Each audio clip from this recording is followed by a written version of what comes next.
Na vida eu perco a direção, muitos caminhos se mostram. Vou começar.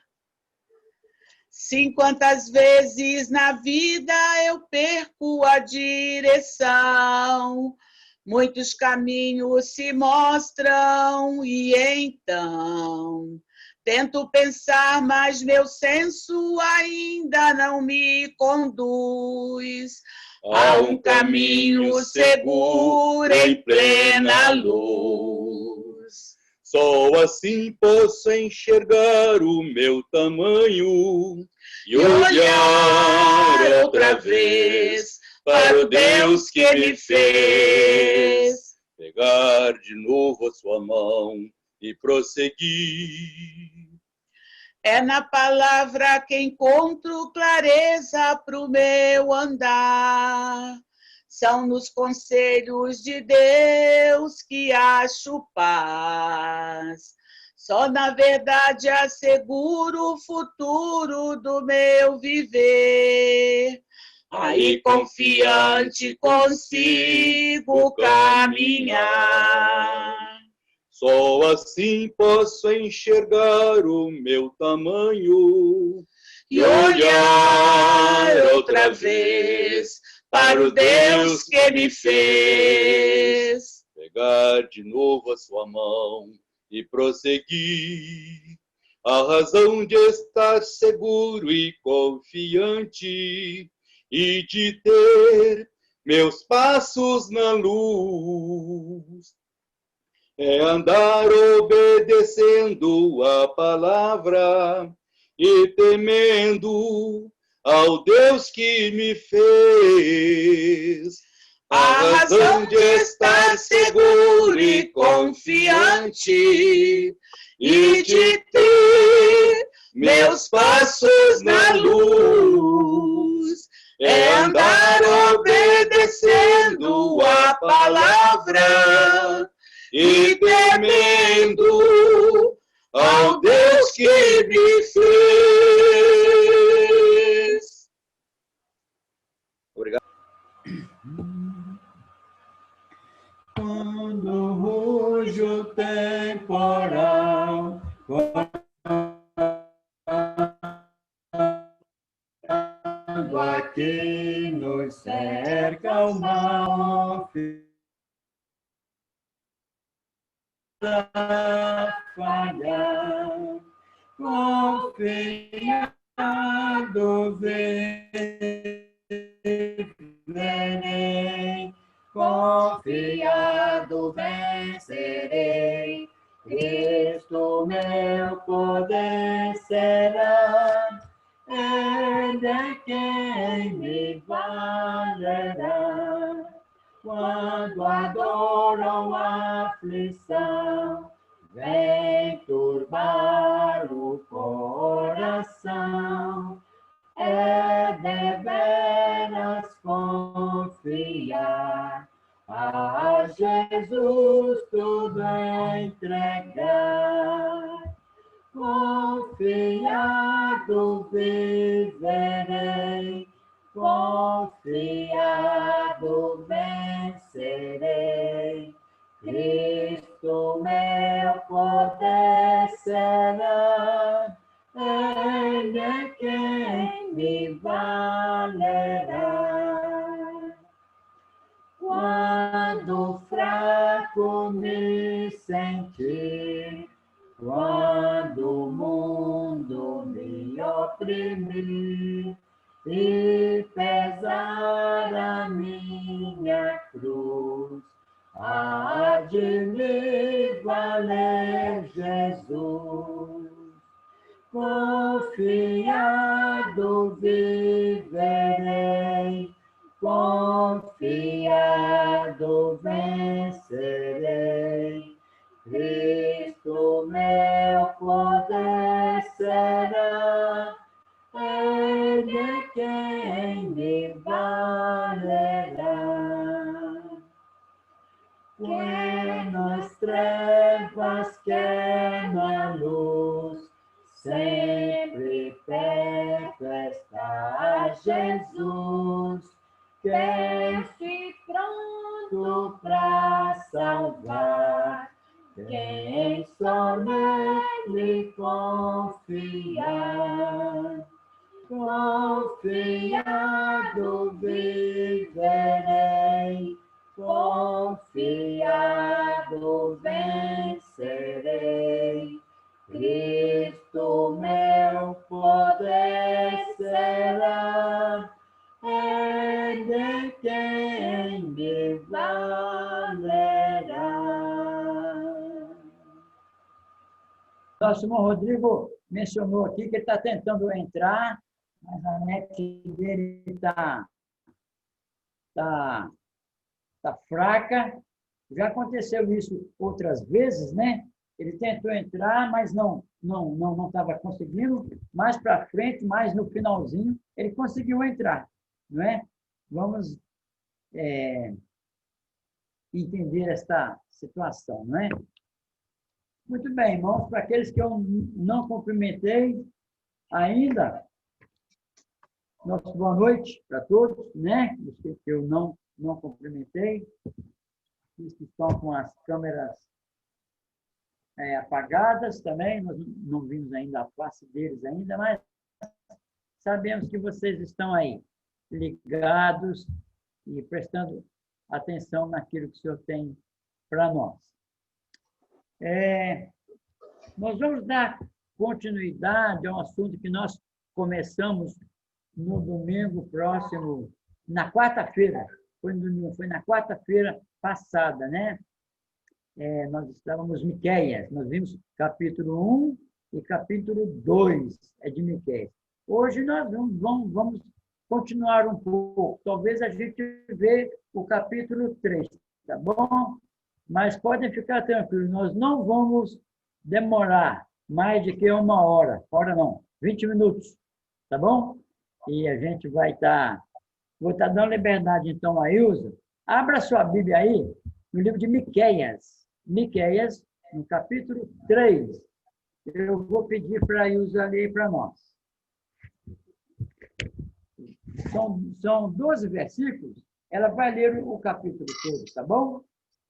Então eu disse: ouçam vocês que são chefes de Jacó, governantes da nação de Israel. Vocês deveriam conhecer a justiça, mas odeiam o bem e amam o mal. Arrancam a pele do meu povo e a carne dos seus ossos. Aqueles que comem a carne do meu povo a panela. Um dia clamarão ao Senhor, mas ele não lhes responderá. Naquele tempo, ele esconderá deles o rosto por causa do mal que eles têm feito. Assim diz o Senhor, aos profetas que fazem o meu povo desviar-se e que, quando lhes dão o que mastigar, proclamam a paz, mas proclamam guerra santa contra quem não lhes enche a boca. Por tudo isso, a noite virá sobre vocês, noite sem visões. Haverá trevas sem adivinhações. O sol se porá e o dia se escurecerá para os profetas. Os videntes envergonhados e os adivinhos constrangidos, todos cobrirão o rosto, porque não haverá resposta da parte de Deus. Mas, quanto a mim, graças ao poder do Espírito do Senhor, estou cheio de graça e de justiça, para declarar a Jacó a sua transgressão e a Israel o seu pecado. Ouçam isto, vocês que são chefes da descendência de Jacó, governantes da nação de Israel, que detestam tudo que é justo, que constroem Sião com derramamento de sangue e Jerusalém com impiedade. Seus líderes julgam sob suborno, seus sacerdotes ensinam visando lucro, e seus profetas adivinham em troca de prata. E ainda se apoiam no Senhor, dizendo: o Senhor está no meio de nós, nenhuma desgraça nos acontecerá. Por isso, por causa de vocês, Sião será arada como um campo, Jerusalém se tornará um monte de entulho e a colina do templo um matagal.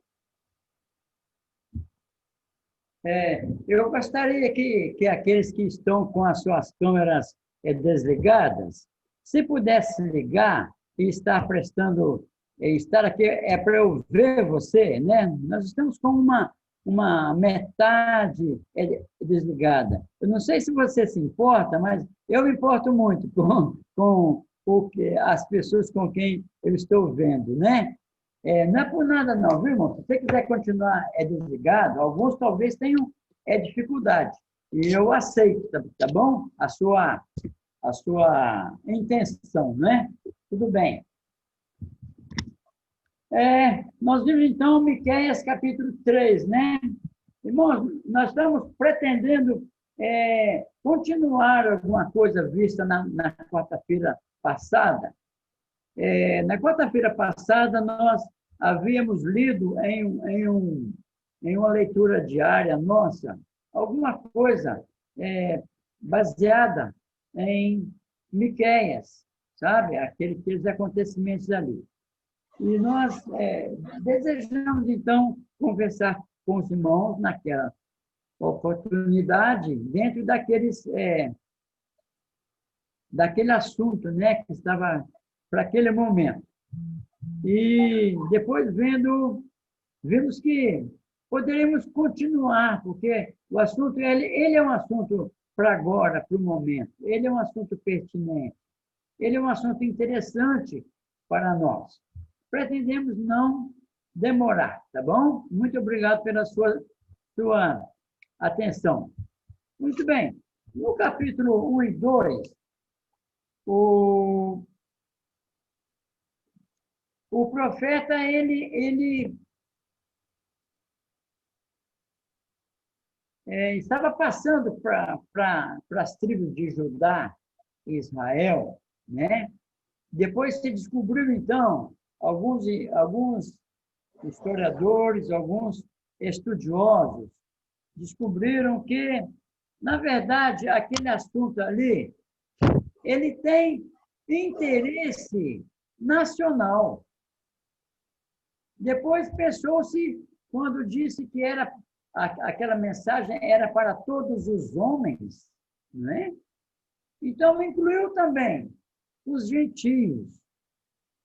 Uma vez que incluiu os gentios, incluiu também o Brasil. Uma vez que incluiu o Brasil, né? Nós vemos aqui Timóteo, nós vemos aqui Curitiba, nós vemos aqui Faria Lemos, né? Bolívia, nosso Rodrigo, né? O Didi Tavares, acho que é 2 do Rio Preto, se ele chegou em casa, penso que ele está em 2 do Rio Preto, não é? Falando com cada um de nós, irmãos, das coisas concernentes ao cuidado que precisamos ter no reino de Deus, não é? Então, a gente viu no capítulo 1 e 2, o profeta ali, ele avisa de um juízo vindouro. Não só esse profeta falou disso, mas outros também falaram, Oséias, Amós e outros, né? Mas parece que Miqueias, ele coloca as coisas bem claras, bem nítidas, especialmente para aqueles que estavam vivendo aquela situação ali. Algumas coisas são metáforas aqui, mas a gente interpreta, a gente tenta entender que seria um juízo da parte de Deus implacável, Eu disse isso semana passada. Um juiz implacável. Realmente, o Senhor iria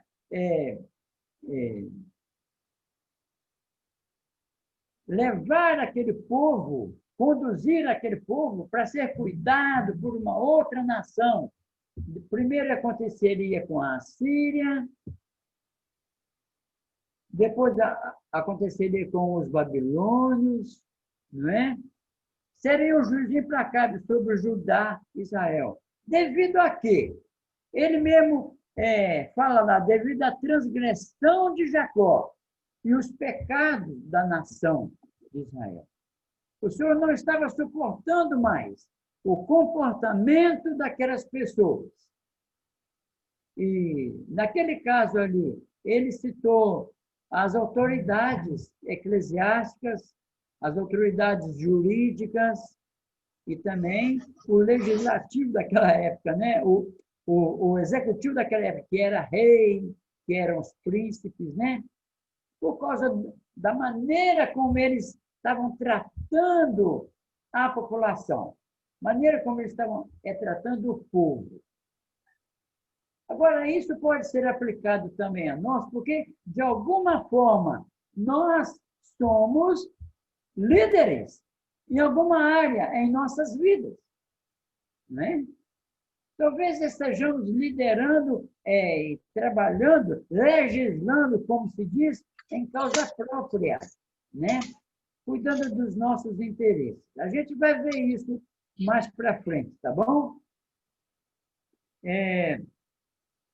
Embora o profeta tenha sentido muita tristeza, muita amargura ao expor essa situação. Essa situação que estava por vir. No capítulo 1 e versículo 9, ele diz o seguinte: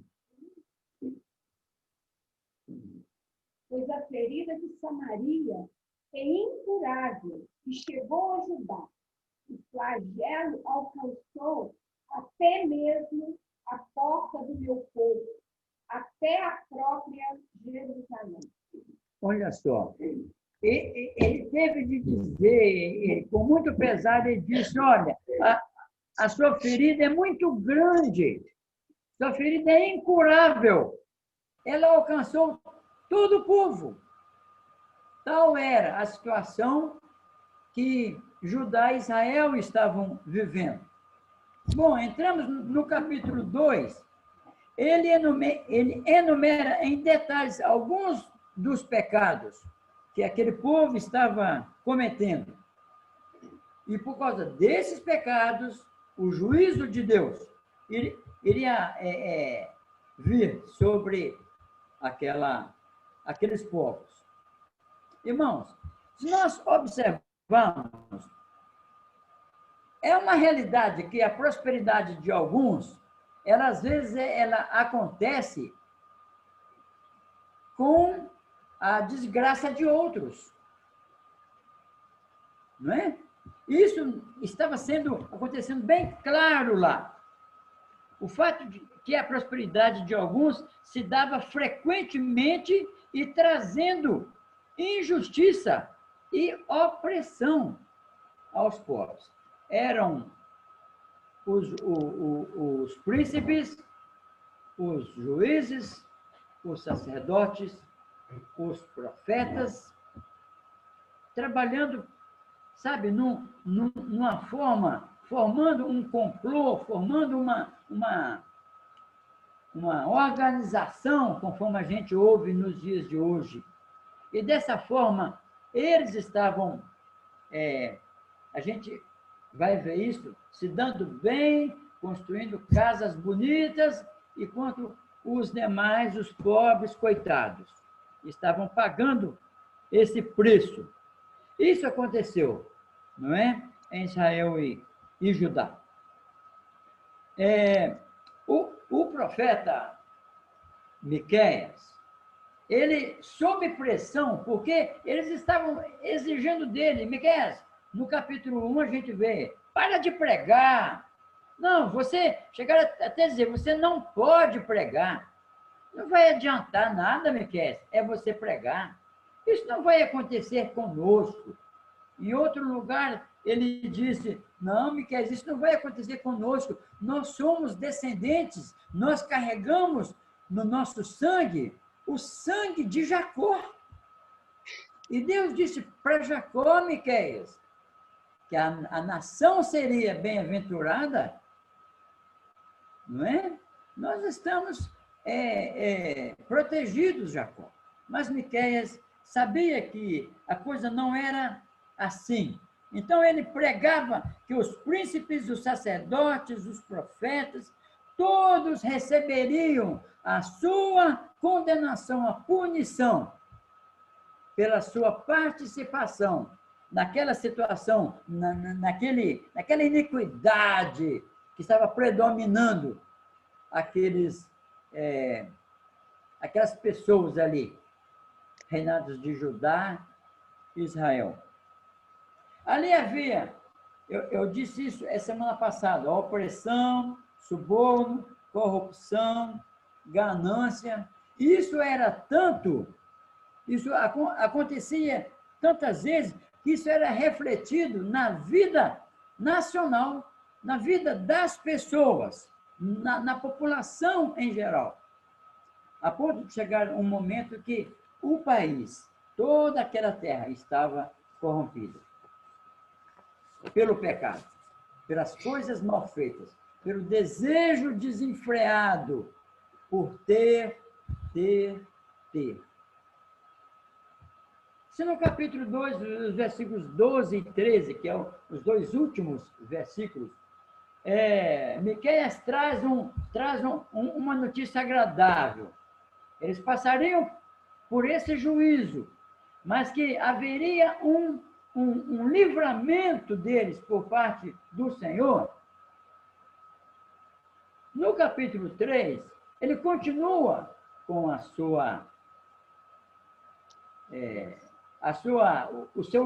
pregação de juízo, não é? E aqueles homens, porque a sua pregação era destinada mais àqueles que estavam provocando esse problema. Capítulo 3, ele se divide em 3 partes. Nós não vamos ver detalhadamente cada parte, consumiria um tanto de tempo nosso. E a situação nas 3 partes era sempre a mesma.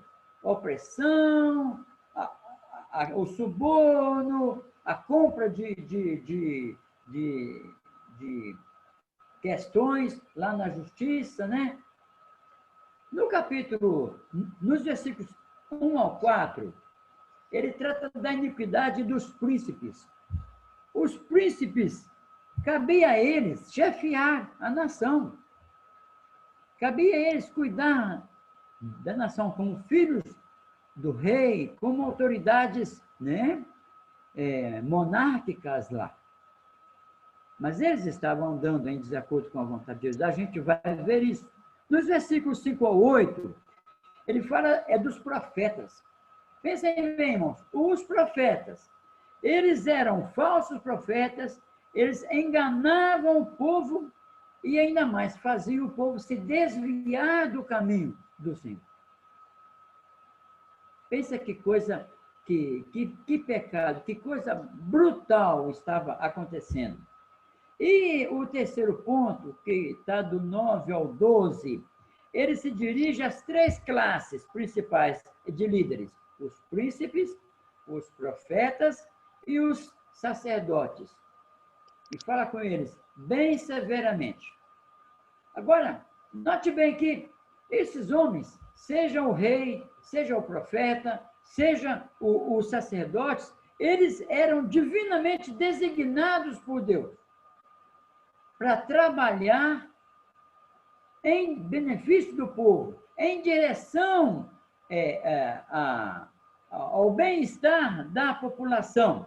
Eles deveriam ser os guias para o povo, seja na justiça, seja em todos os poderes existentes ali, naquele momento. Mas a realidade que estava acontecendo ali era bem diferente daquela desejada por Deus. Aqueles homens estavam dando a mínima atenção para o que a lei exigia, para o que a lei pedia. Eles falhavam, eles não se importavam com as suas obrigações, né? E Miqueias vem agora com grande severidade, com grandes palavras pesadas. Miqueias vem repreender a atuação desses homens.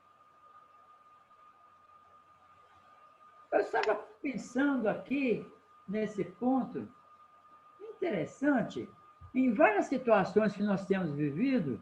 Da vez passada eu comentei, e dessa vez eu não posso deixar de comentar também. Será que essa mensagem era só para Israel e para Judá?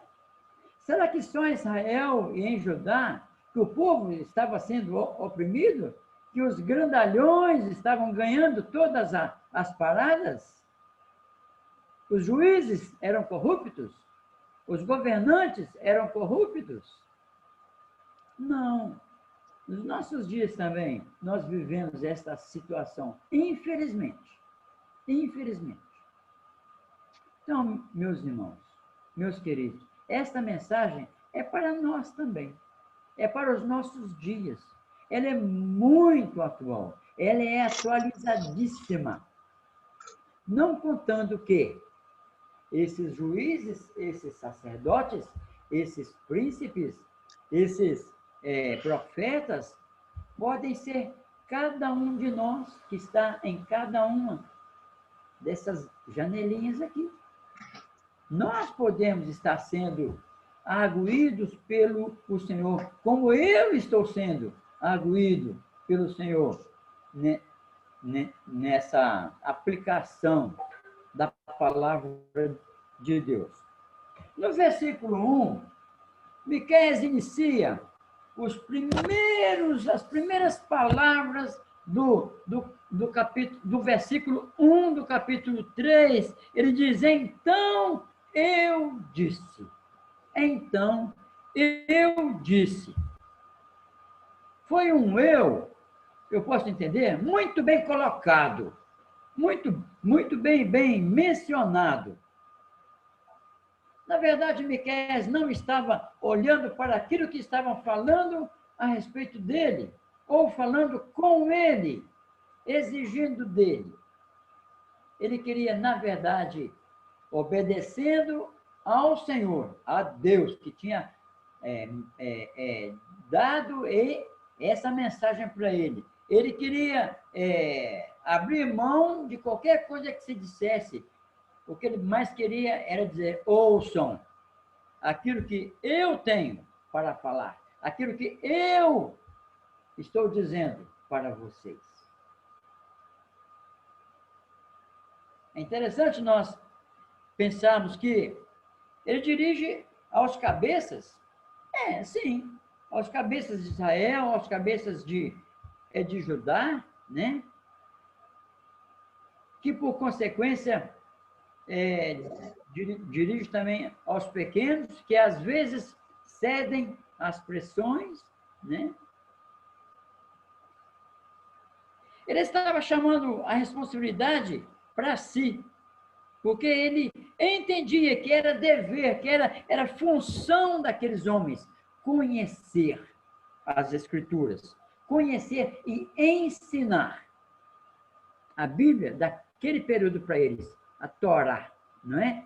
Que eram os 4 primeiros livros. Ele sabia que se as autoridades eclesiásticas ensinassem aqueles, passassem aqueles ensinos para aquele povo, eles estariam obedecendo o Senhor, eles estariam longe de qualquer juízo da parte de Deus. Ele sabia que os administradores precisavam legislar, precisavam administrar corretamente, fazer com que a lei funcionasse. Eu não sei se vai dar para ler. Eu vou pedir para a Ilza abrir para mim aqui. Eu vou tocar um pouco para frente, depois eu volto. Êxodo capítulo 18, verso 25 e 26. Êxodo 18, verso 25 e 26. Está na mão, acho que ela vai ler. Escolheu homens capazes de todo Israel e colocou-os como líderes do povo, chefes de 1.000, de 100, de 50 e de 10. Estes ficaram como os juízes permanentes do povo. As questões difíceis levavam a Moisés. As mais simples, porém, eles mesmos resolviam.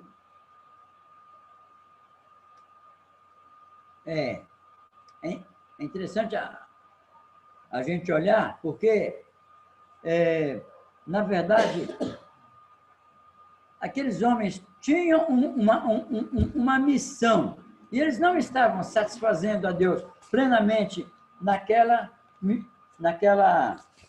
missão. Eles foram designados por Deus para guiar, para guardar, para proteger a moral daquela nação, a saúde das pessoas, o progresso, não é? Daquelas pessoas. Por que, então, essa mudança?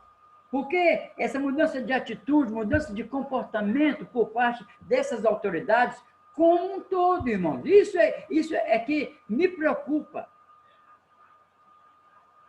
Seja num poder, seja no outro, todos estavam corrompidos, todos estavam trabalhando, vivendo o seu problema, a sua necessidade, o seu desejo, esquecendo que havia toda uma população desejosa. Olha, esses dias, nas nossas orações, a Ilza está do meu lado aqui, ela é testemunha que, em momento nenhum, numa das nossas orações, eu deixo de pedir a Deus para trabalhar no coração, na mente, daqueles que têm o poder nas mãos quanto à saúde da população, que eles possam tomar decisões certas, decisões corretas, para não bagunçar mais a coisa. Tanto sofrimento, tanta morte, tanta tristeza, não é? Eu peço a Deus pelo governo municipal, peço a Deus pelo governo estadual, peço pelo governo federal, começo lá no Ministério da Saúde, Secretaria de Educação estadual, Secretaria municipal, para que nós usufruamos de tranquilidade, de descanso, de segurança quanto a esse momento difícil que nós estamos vivendo.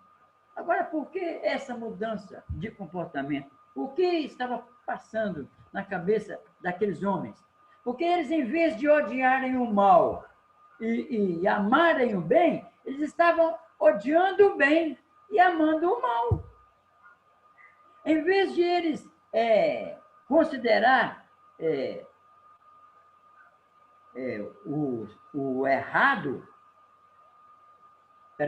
o errado, não, para eles o errado, o certo era errado, e o errado era certo, invertendo a situação. Se for para meu benefício, não importa quem vai se explodir aí, né? Tem um ditado até que o mundo se exploda, né? Eu quero resolver o meu problema. Não é assim que Deus pensa. Não é isso que Deus quer para nós. Não é isso que Deus queria para aquele povo.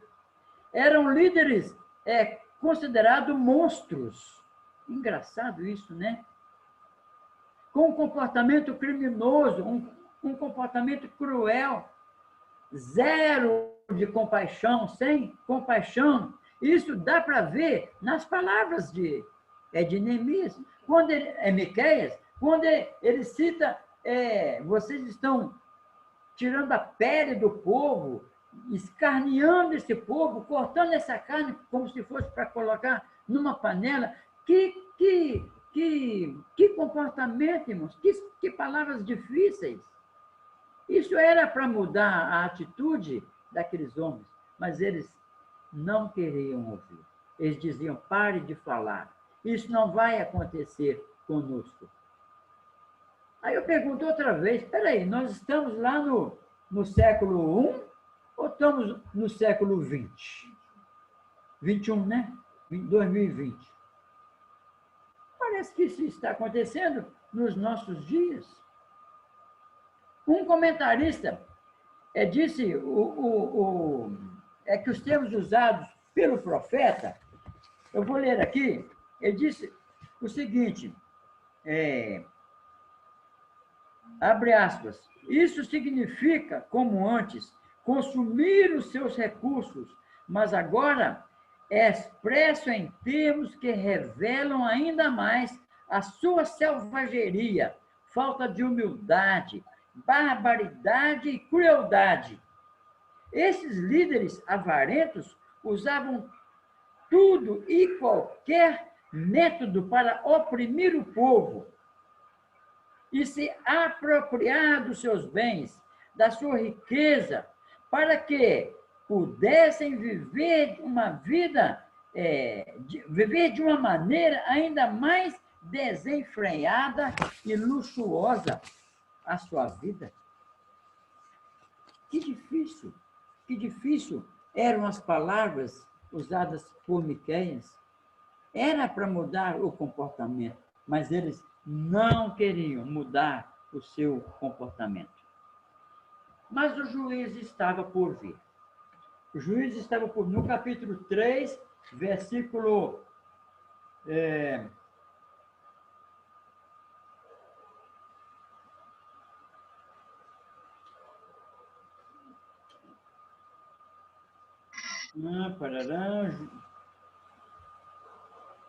Acho que eu perdi o versículo nessa leitura. O juiz estava por vir.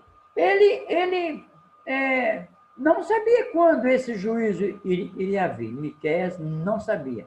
Mas ele sabia que esse juízo viria. Porque o coração de Deus estava muito entristecido com a postura daquele povo que ele amava. Que nós entendemos, era a menina dos olhos de Deus, e agora essa menina rebelde, não é? Ela chegaria, ela podia demorar, mas ela chegaria. Aquele cativeiro mencionado lá no capítulo 1, ele seria inevitável, porque Deus não estava suportando mais. E diz mais, no versículo 4, ele diz assim, e então clamarão ao Senhor, mas ele não os ouvirá. Quando o Senhor manda Miqueias para falar, eles dizem, não queremos ouvir. Mas iria haver um momento que eles iriam querer ouvir o Senhor, mas Deus estaria de costas para eles, porque eles estariam pagando pela sua decisão errada, pelo seu erro. Haveria um pagamento justo, porque eles recusaram a ouvir o clamor dos oprimidos, né? Daquelas viúvas, daquelas crianças, quando eles mesmos estiverem sofrendo a opressão, todo aquele castigo, eles iriam clamar. Deus esconderia deles a sua face. A bem da verdade, eles estavam vivendo tão bem sem Deus, por que quando estivessem no cativeiro iriam clamar ao Senhor? Lá não estava bem, agora era a vez do Senhor corrigir esse comportamento, né?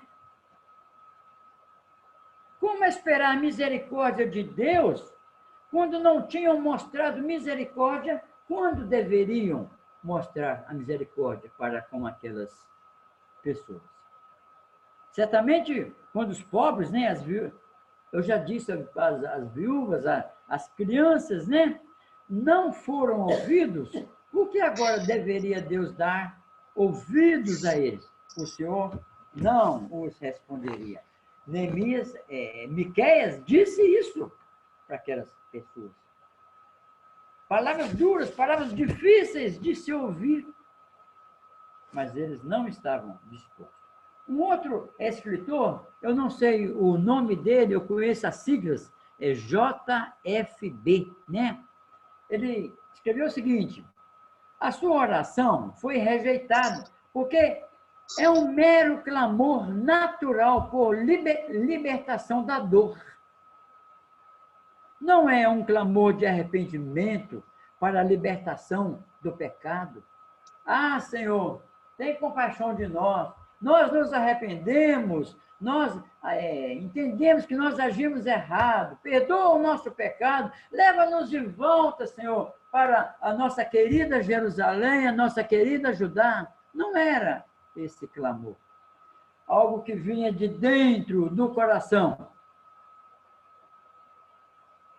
Como eu posso fazer o mal, manter-se no mal e agora querer o bem, desejar o bem? Sem arrependimento, não há perdão de pecados. Não é? Sem consertar, sem declarar para o erro, para Deus, o nosso erro, a nossa falha, Ele não vai nos perdoar. Ele precisa ouvir, Ele quer ouvir, ainda que Ele saiba da nossa fragilidade, do nosso erro. Aí sim, então, nós podemos esperar o bem da parte do nosso Deus. Esses líderes haviam construído prédios luxuosos, enquanto os pobres, a quem eles roubavam, não conseguiam resolver os seus problemas, as suas situações na justiça. Por quê? Porque os grandes compravam os juízes e esses pobres não tinham dinheiro para pagar a justiça e eles não tinham, então, as suas situações resolvidas. Príncipes e profetas ministravam apenas para receber uma recompensa material. O suborno era o meio de vida de príncipes, de profetas.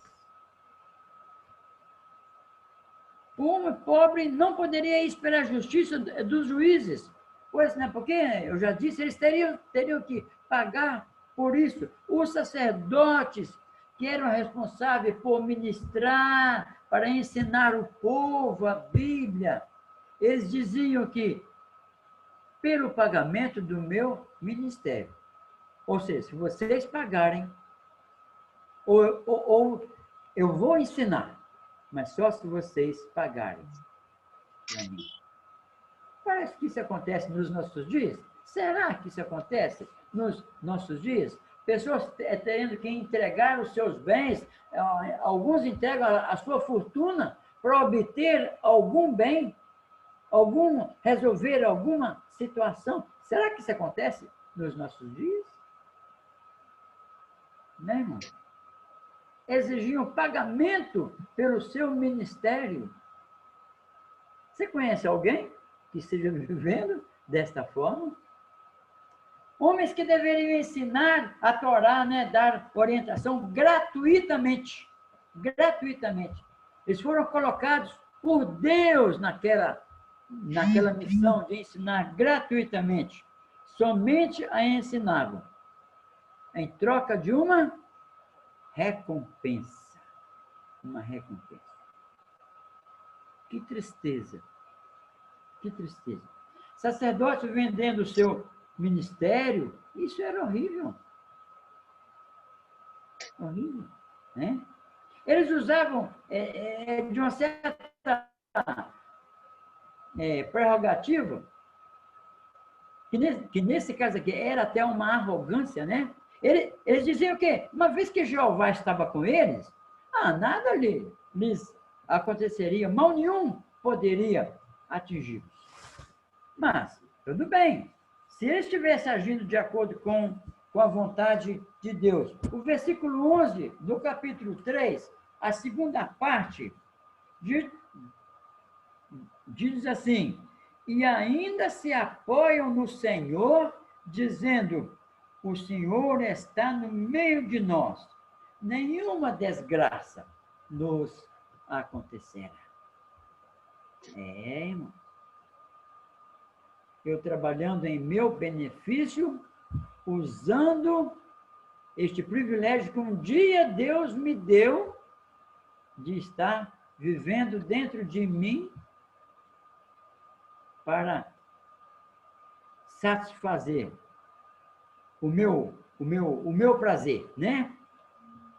Aí alguém escreveu assim: para encostar-se pela fé no Senhor ou na sua palavra e confiar nas suas promessas, no seu poder e fidelidade e bondade, quando isso provém de um coração honesto e reto e é acompanhado de frutos da justiça e santidade, é agradável a Deus. É muito apreciado por Ele. E tais pessoas podem ter a certeza da sua bênção, da sua proteção da parte de Deus.